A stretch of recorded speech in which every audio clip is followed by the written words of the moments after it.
of it is going to be with you guys up at the mic, and this is the microphone right here. This is Mike, and we're going to talk very briefly, though, about voice acting. So there's a lot of different categories of voice acting, and the pieces of the VO pie are sort of like this. You start, there's promos and TV. You've seen, Tonight at 9, this Sunday, all that stuff, right? And then you've got animation, of course, we've all seen animation.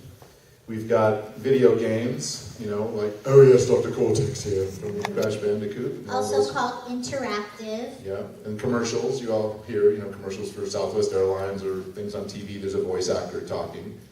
And there's radio imaging, and that's when you hear somebody, 95.5, the beat of the city, or whatever, they do that kind of stuff. Then there's looping, which is what we're going to be talking about today. Then there's also trailers in a world. You've heard that guy a million times, right? Yeah, Don LaFontaine. And then voice matching. Mayday. Voice matching. Hold the bottom, it's been having All right, this is great. No, I'm okay. Voice matching is when a celebrity comes in after they've done their principal recording or principal photography, and then they do what's called their ADR, or additional dialogue recording.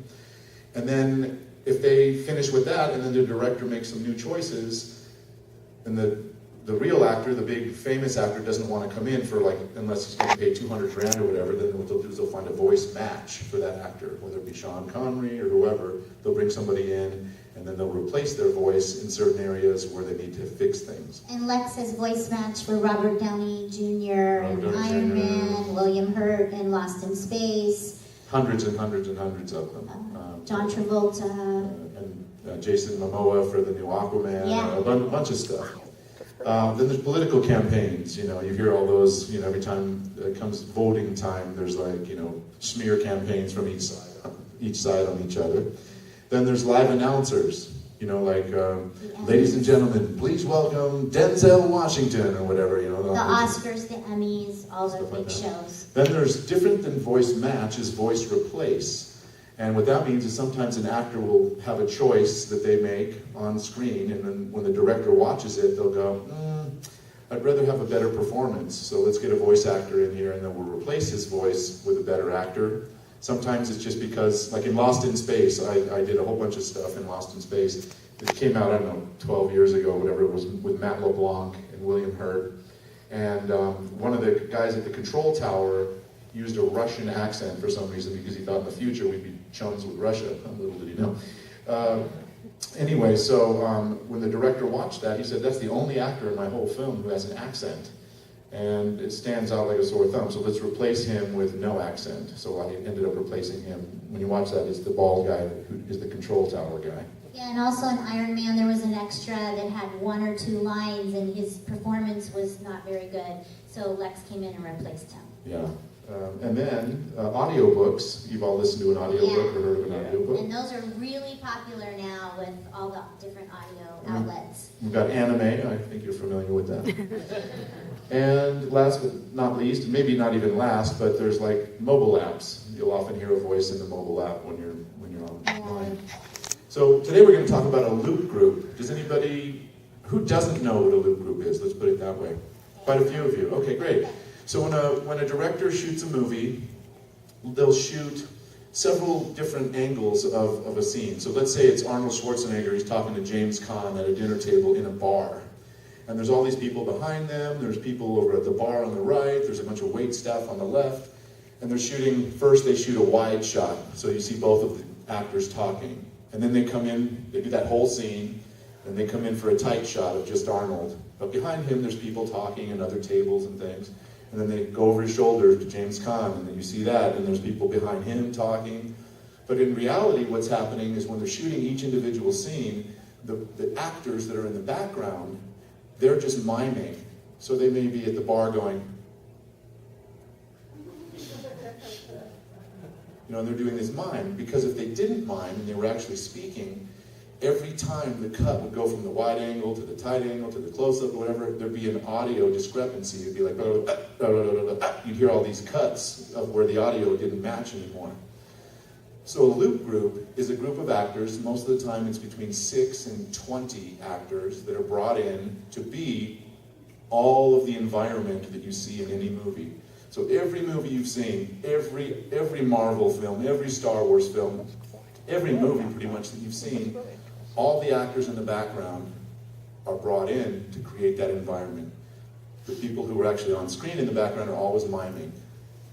So anyway, today we're going to talk about kind of how that process goes. I want to talk a little bit about the different types of loop groups. So almost every TV series and film you see, there's a loop group. Sometimes they're called ADR, Additional Dialogue Replacement, or WALA. And it's because years ago, they would not say anything in the background. They just go walla, walla, walla, walla, walla. You know, they would do things like that. Peas and carrots. But now, peas and carrots, peas and carrots, peas and carrots. yeah, but now you have to be really specific, and you actually, Lex will come home from sessions and he'll have to study like the whole medical industry, like lingo, or legal lawyers' offices lingo. Police, fire. Yeah, so he does mostly live action looping. I worked on The Simpsons for 3 years, King of the Hill, Futurama, and The Critic, doing primetime animation looping. So there is loop groups in animation, and sometimes on anime films as well. There's looping if there's a big crowd in the scene. Yes, and looping is actors that create the audio undercurrent for most of the scenes containing people, creatures, animals, and other living beings.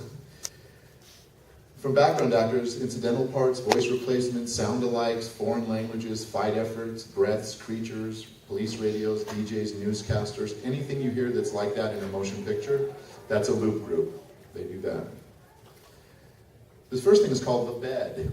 And the bed is a general walla, they call it, and it's usually the majority of the actors that are brought in all get together, and they create the bed of presence. So if it was at that bar scene with Arnold in that restaurant, the actors would come up to the mic, and they'd work in groups of 2, sometimes groups of 3 together, and they would just have conversation like they were eating at the restaurant. And it would just be very simple. It's a bed, there's no specific anybody, it's just like a group of people going, yeah, I read that book, it was pretty fascinating. Hey, how's that Béarnaise sauce, is that pretty good? Excellent. And your mom, is she still coming to visit? You know, like just normal conversations you might have, right? So that's the bed. The next thing are called incidentals. And incidentals are when you actually kind of see a featured extra. So if it's somebody at a bar handing one of the leads a drink, there you go, sir. You know, just a little something, and then the lead goes, oh, thank you, and they walk away. And that's called an incidental. It's like a tiny little featured extra that we cover. The next thing is voice replace. I kind of explained that already, but often there'll be some sound discrepancies or sound problems, and they'll need to replace the voice because there's a generator in the background or something going on where they have to replace it for good quality. And then efforts. Now, efforts is an interesting part of loop group. Every single film that you've seen where there's a fight, like especially like Marvel and Deadpool, and like, you know, he's just kicking butt the entire time of the whole movie, every one of those punches, every one of the receiving a punch, all that is done by the loop group. So they'll say, okay, you're playing Francis and you're playing Deadpool, they have a big fight right here. You know, like all those kind of sounds are all done by the loop group. So those are another piece. And then creatures. So if you go to see Planet of the Apes, when you go to see that, you're hearing all kinds of primates and things in the background.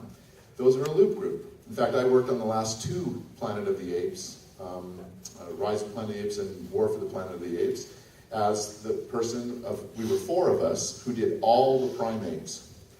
And the reason they bring us in to do that is because they have a little bit of library sounds of real primates going on in the background.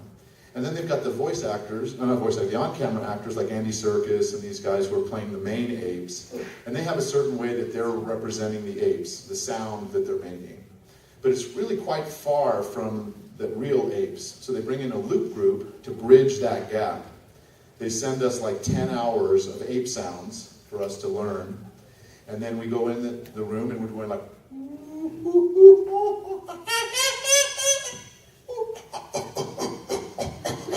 doing all these sounds.